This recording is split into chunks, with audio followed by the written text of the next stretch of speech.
Un libro que tiene su título y se llama Las nuevas caras de la derecha, por qué funcionan las propuestas vacías y el discurso enfurecido de los antisistema y cuál es su potencial político real. Bueno, esta pregunta se la hace en este libro el historiador, el intelectual italiano y además alguien que está en Nueva York y está esperando que podamos dialogar. Él trabaja en la Universidad de Cornell actualmente y se llama Enzo Traverso. ¿Qué tal, Enzo? Un placer para mí y para nosotros poder tener estos minutos de charla contigo. Quien te saluda es Marcelo Aymar. Buen día, ¿cómo estás?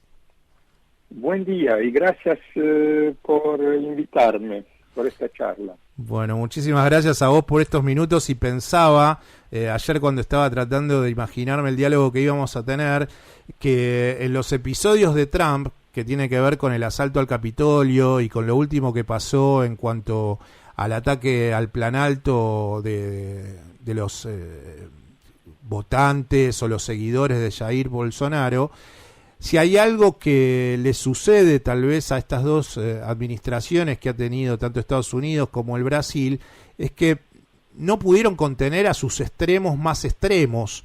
Y me parece, y esa era la pregunta, si considerás que el escaso armado político de las extremas derechas ha terminado en que estos ataques irrefrenables por la cantidad de violencia que han tenido, si esos fanáticos, en definitiva, con esos ataques no han terminado de legitimar a Joe Biden y su administración y a Lula y su comienzo de gobierno en Brasil.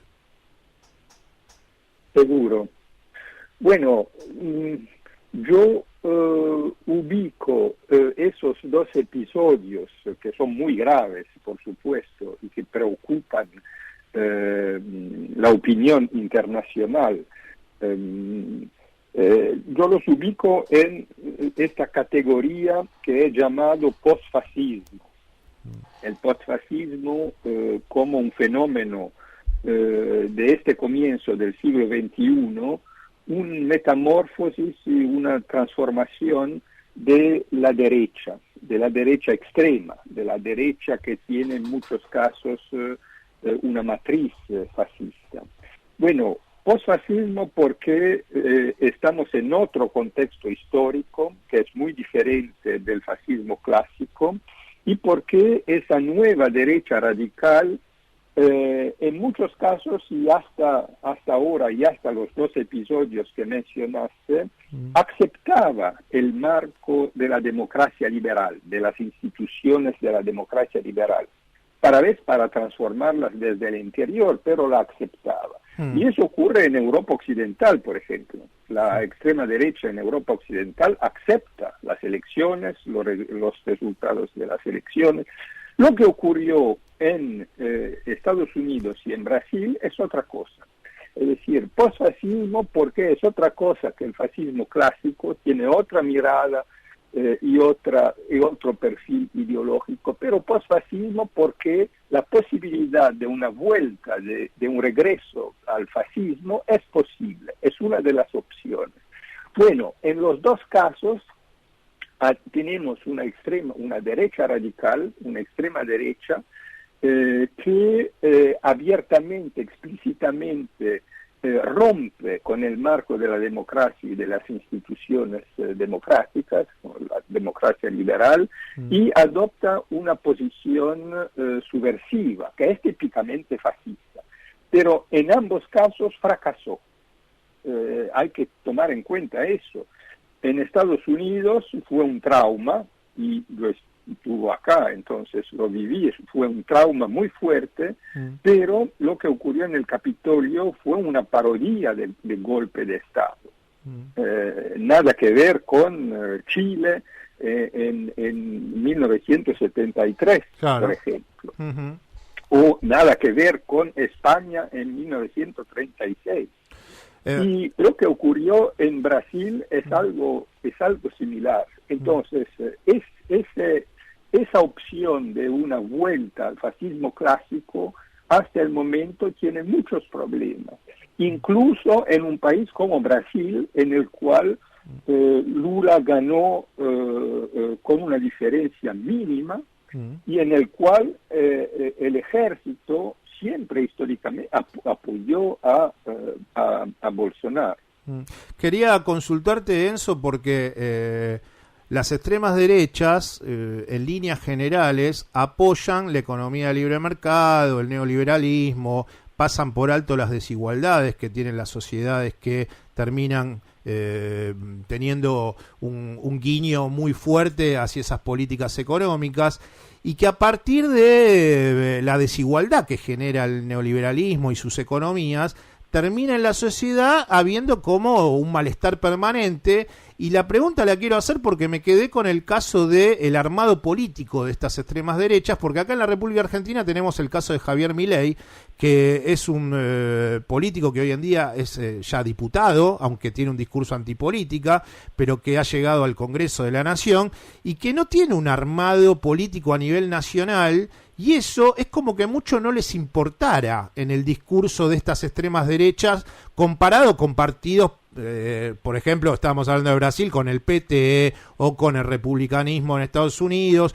Y lo que yo noto es que en ese discurso de insatisfacción, la propia insatisfacción que las extremas derechas tienen a su favor por el descontento de la economía neoliberal, son las que le hacen no tener ningún tipo de miramiento, porque ese descontento les juega a favor, y como que no ponen mucho el ojo en no tengo una estructura política para poder ir a una elección plantándome desde la noción de partidos con una cantidad de proselitismo importante. ¿Cuál es la figura que haces en el armado de esas extremas derechas y su escaso armado político a nivel territorial? Bueno, tengo que decir que mi conocimiento de la extrema derecha en Latinoamérica es limitado, pero yo acerco el problema en su dimensión global.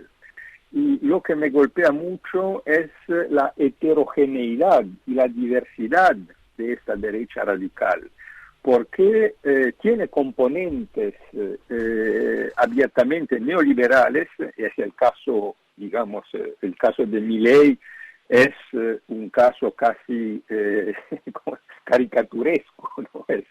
Es lo más neoliberal que se pueda imaginar.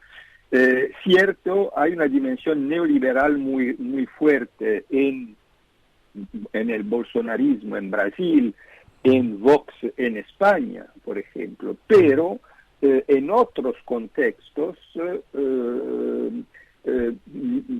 pienso a mi país, Italia, en el cual hay una jefe de gobierno que es, bueno, que nunca escondió su matriz y su identidad fascista, que no tenía un planteamiento neoliberal.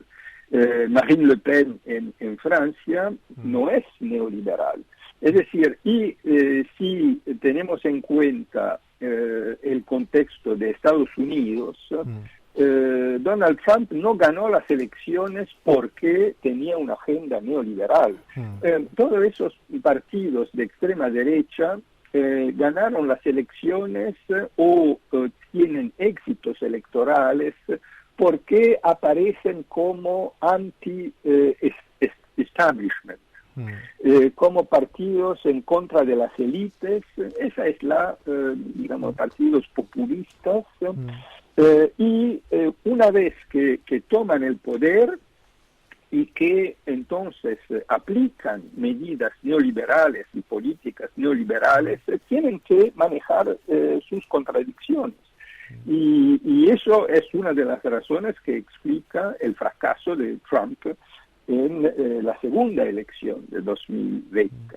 Entonces, la relación de la derecha radical con el neoliberalismo es muy compleja, porque el neoliberalismo no hace mucha confianza en la derecha radical.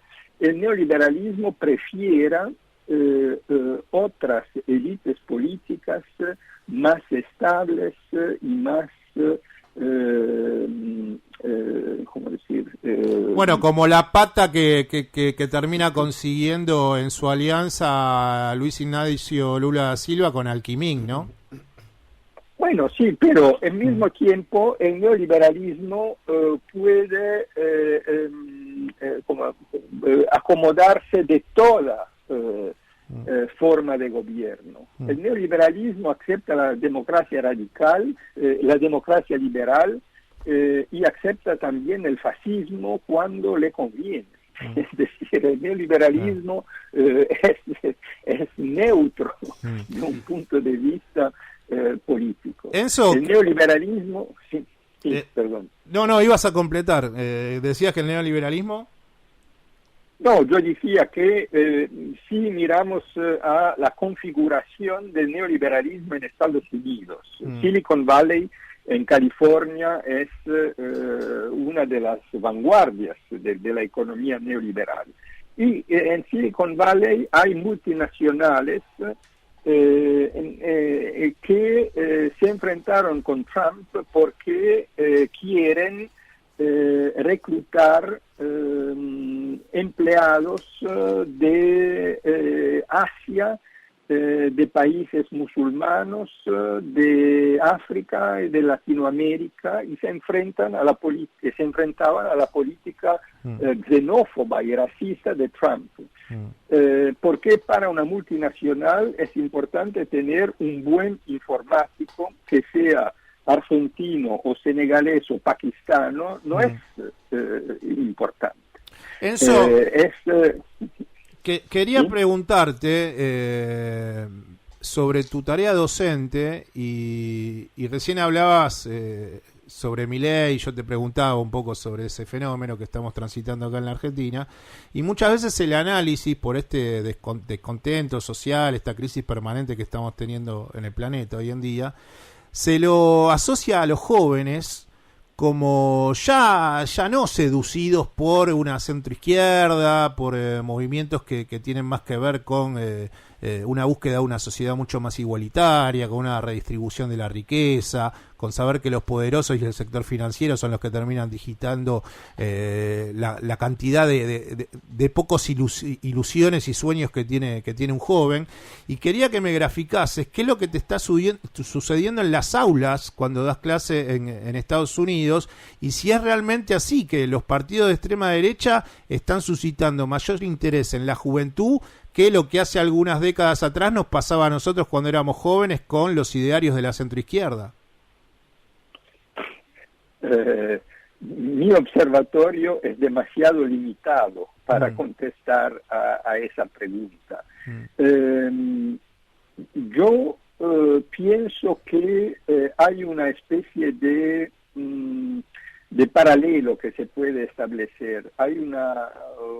es decir, la derecha radical y la izquierda radical están enfrentadas con perspectivas que son, por supuesto, radicalmente opuestas una a otra, pero están enfrentadas a la misma dificultad, es decir, a la ausencia de un horizonte de espera, a la ausencia de una idea de futuro, a la ausencia de utopías en esta primera mitad del siglo XXI. Y esa es la gran diferencia con respecto a la estallida del fascismo y del comunismo hace un siglo. Hace un siglo el fascismo tenía un proyecto de civilización, de alternativa al capitalismo y al liberalismo. El comunismo tenía la idea de un mundo nuevo, de reconstruir el mundo con nuevas bases. Y esa idea de futuro falta al mismo tiempo a la derecha radical y a la izquierda radical hoy. Todos los movimientos de la izquierda que aparecieron en esos últimos años dijeron, bueno, otro mundo es posible, pero nadie es capaz de dibujar el perfil de este nuevo mundo. Y eso es el obstáculo mayor que yo veo a la creación de una alternativa de izquierda al neoliberalismo, al capitalismo y entonces también a la derecha radical. Pero la derecha radical, esa es mi impresión, si la miramos en una escala global, es un movimiento profundamente conservador. el fascismo clásico hablaba de revolución fascista. La derecha radical, que sea de una manera general, está en contra de la globalización para volver a los valores tradicionales. La nación, concebida en términos étnicos, los valores cristianos en muchos países, la vuelta a la soberanía y a la defensa de las fronteras nacionales en contra del globalismo, de la globalización. Y entonces es un proyecto conservador.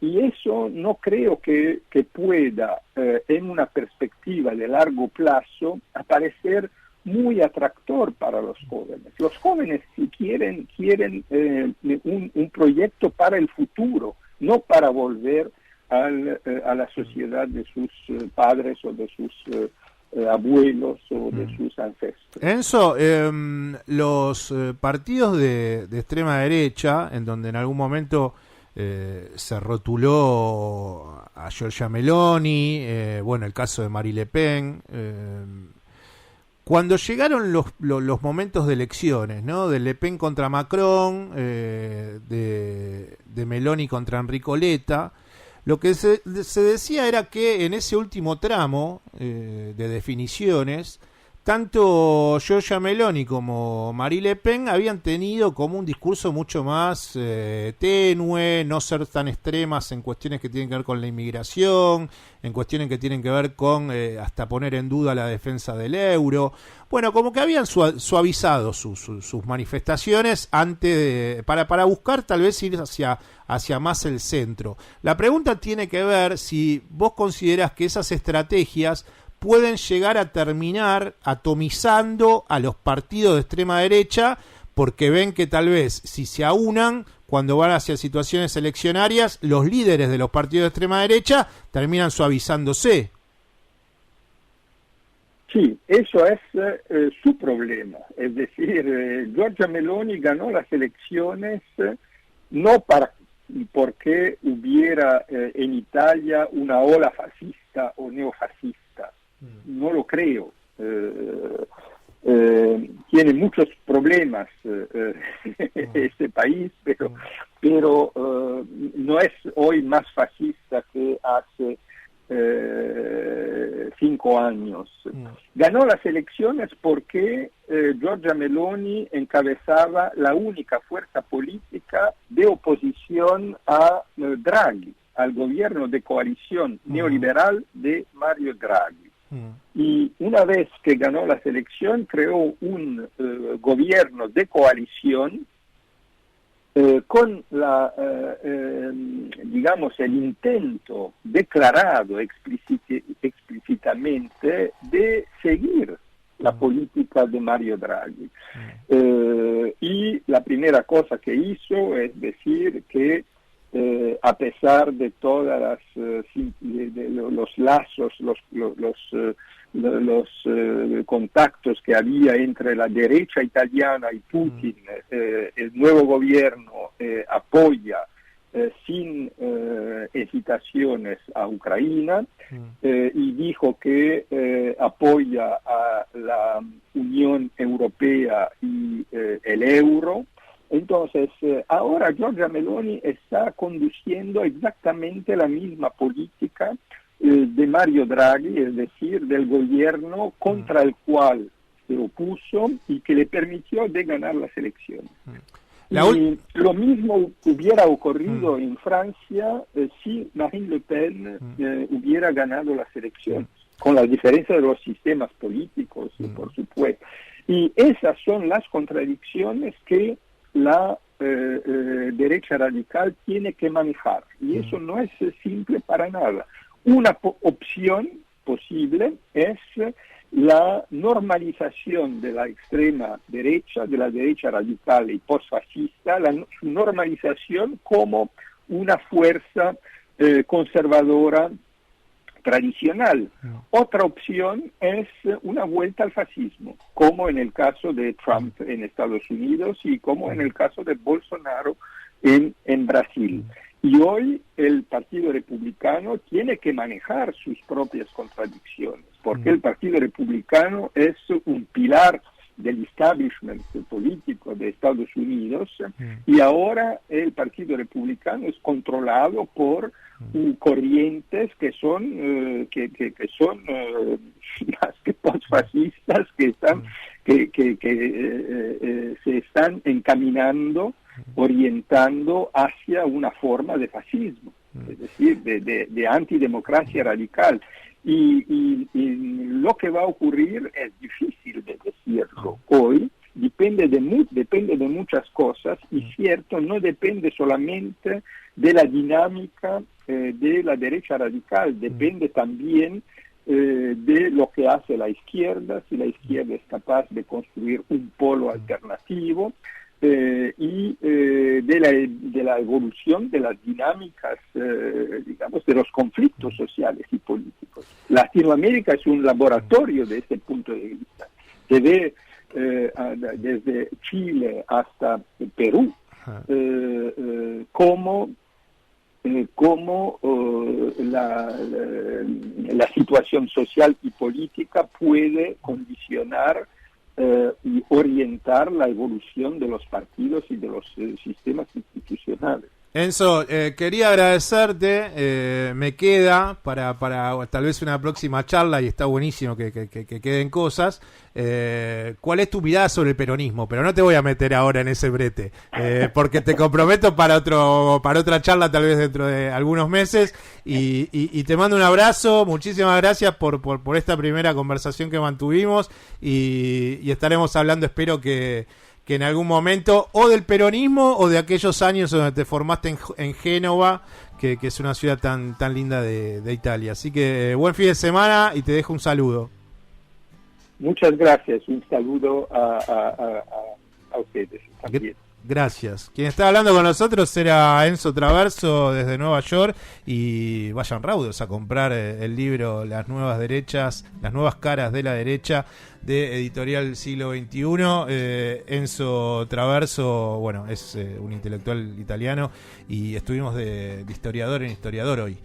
Nosotros continuamos haciendo Paso a Valores en AM 1420 con vos.